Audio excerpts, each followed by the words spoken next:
Hey guys, Steve Welch here again with Beeman Toyota.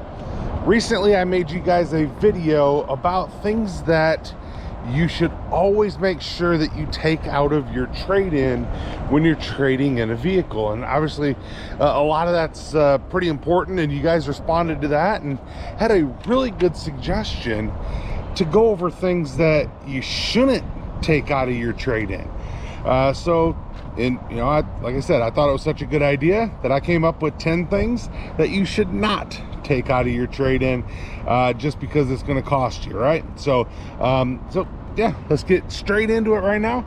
So the first thing, your floor mats, cargo mats, floor mats, any of those types of things, they're obviously removable, but you should leave them in there because they're going to add value to that vehicle, right? So you might, if you know, there's some people like, well, I have another car they'll fit in.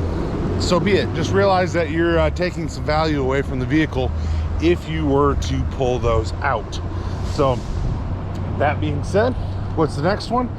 Next one's the headrests. I don't know how many times that I have seen people that have headrests in their garage, things like that, because they just pulled them out. Because I mean, I had one lady that she said that she always pulled them out because she didn't like it pushed her head too far forward. Had another person that she had ponytails, and she's like, headrest always gets in the way, so they just took the headrest out. Things like back seat, sometimes people want a little bit better visibility for looking out the back window. There's a lot of reasons to have pulled them off, but you want to make sure that you put them back on before you trade in your vehicle. Why? Headrests can be $300, $400, $500 each for a headrest, right? So just realize that. So it's important you put those headrests back in there. So now tonneau covers, when I say tonneau covers, I mean that little cargo cover that's in the back. And I mentioned this on the other one just as kind of like an add-on, but yeah, those tonneau covers, they, you know, sitting in your garage, they do nothing for you, right? So if it came with one, or if you've got one, maybe you bought it. I've had people before say, well, I bought that after the fact, so it's not part of the car. It's still going to put some value into it. So I mean, and what are you going to do with it, right? So the next person will get more use out of it than what you do sitting in your garage. You're probably going to end up just trashing it anyway. It's just in your way. So just consider that. It gets out of your way and it goes in the car. Next person looking at it might see a little bit more value in there. So here's a big one, the next one here. So the fourth one down the list is your owner's manuals. So I've seen a lot of people, a lot of times they just go through their glove box, they sweep everything into a box before they ever leave their house to go to the dealership, and they get there and they're going, oh yeah, I don't have the owner's manuals. Realize that owner's manuals can be $100 to $200 for owner's manuals. So if you are, and we'll just kind of walk around here, right? So if you're thinking that, oh, they're only a couple bucks, whatever, books are expensive, right guys?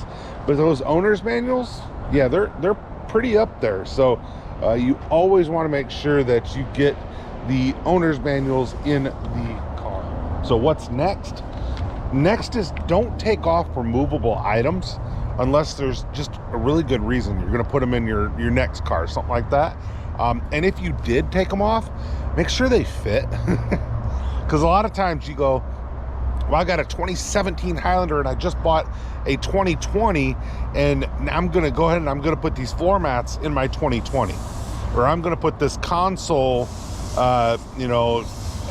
tray in the 2020, and then you find out it doesn't fit. They redesigned it for a reason, you know, but none of that stuff fits, right? So if that's the case, why would you have pulled it out, you know? So just a thought there, right? But don't take off the removable items. And here's the other thing. So things like bed cleats, don't take those off. I don't know if you know what the bed cleats are, but I could probably show you here. Things like those trays in the console, just something that's, a removable little item that could be in the vehicle. You don't want to take those off. So I was hoping this truck that I'm looking at here would have the bed cleats, but it doesn't. But there's little tie downs that are in the back of the vehicle. So just saying that, right? So what's the next one? And this will sound funny to some people, but it happens. The spare tire. Don't take the spare tire out of the vehicle, or the jack tools. I've seen people go, oh, well, there's this bag, I'm just gonna throw it in my bag, and the bag ends up being the bag that's full of the jack tools. Don't take that out of there, because and realistically speaking, they might not even catch it when you trade it in, depending on how good the service is and how good the checklist is that they look for.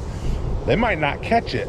But the thing is, though, is if they don't catch it and then they sell it to the next person, think about what you did to the next person that bought the car you used to own. So, you know, I like to think down the line too. So, yeah, so don't take your spare tire, your jack, or the inflation kit. That's something else that's important there. So, there's little American Airlines back over there behind us. So, little cameo by them. Anyway, so, but yeah, so spare tire, your jack, or your inflation kit, don't want to take those out either. This is something that a lot of people are like, what? Go stock if you can. This is what's really, you know, there's a lot of people that are like, hey, I put these, you know, $3,000 in wheels on. And then when you look at them, say, do you have the originals? People look at you and go, well, these are like $3,000. Yeah, but it's not worth that to anybody but you in a lot of cases, right? So anything that's aftermarket, anything that is something that is, you know, like I've seen like old, you know, old Caprices or whatever with 22-inch rims on them. You know what? Not everybody likes that, right? So, and I'm not going to say that it's bad, good, whatever. Just not everybody likes that. So if you can go stock with what the factory originally came with, and I've seen people with rims that have the original rubber on there because they bought a bigger tire and a bigger rim, bigger tire, and that's what they've been running on their car.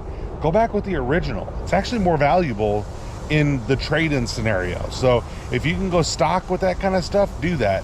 Also take off your seat covers, by the way. So that's something that's kind of getting on the other side of that. Things that you know shouldn't take off. Well, take off your seat covers. Reason being is that if you have the seat covers on there, a lot of times the person that's appraising it will look at it thinking that you're hiding something. If you are hiding something, then, you know, they're probably going to rip the seat cover off anyway. But it's just one of those things. Just take off the seat covers if you plan on trading it in. That could be a little, and it might look really good underneath there too, by the way. So the other thing, the original window sticker. If you have the original window sticker, a lot of times people just really, it's a nostalgia thing. It's just they really like seeing the original window sticker to the car that they're buying. And I mean, I've seen them before where we trade for like an 05 Camry and it's got the original window sticker in it, and everybody's looking at it just because it's like, wow, you believe what these things cost? You know, and you just, it blows your mind is the difference between an 05 and today. So just something to consider there, right? So the last part, don't remove permanent add-ons. I know that kind of sounds weird, but you know, you put a DVD player in, don't take that DVD player out. You're gonna leave 4 holes or whatever in there. You're gonna leave an indentation in the headliner. You know, if it, you know, you had the old armrest in there or headrest in there that had the monitors in there. Just there's no reason to take that stuff out. It might add a little bit of value that it's still in there, but it's going to take value away that you got holes in the roof, right? So things like that, like aftermarket radios, shift knobs, console safes, don't pull that stuff out. You can tell that it was in there and it just looks bad, right? So definitely do that. And then the last thing, and this is a little bit that you're gonna take it out. Just don't. There's Southwest, by the way. We'll say hi to Southwest right over there behind me somewhere. Anyway, but you're gonna take this out at some point. Just don't take it out yet. All right. So what is that? Your insurance and your registration. So like I talked about earlier, a lot of times people take everything in their glove box, shove it into a box. If you know, and then they come through and you're going, hey, do you have your insurance? And like, oh man, that's in that box. The box that I took out. Oh yeah, it's in there. About your registration. Yeah, that too. You're gonna probably need those things to trade in your car. So just, you know, and obviously leaving the next one. So if you can, just leave those things in your car when you're on your way to the dealership. Just make sure that you have those things. but don't take them out until the end and then take them out. So it's a little bit different. Might be a stretch for this list of things not to take out of your car when you trade it in, but it's just going to help you guys along the way. So tell me, what do you think? Did I miss anything? If I did, go ahead and put it in the comments there. But hopefully you guys appreciate this. And Steve Welch, Beaman Toyota, beautiful Nashville. You guys have a great day. Talk to you later. Bye.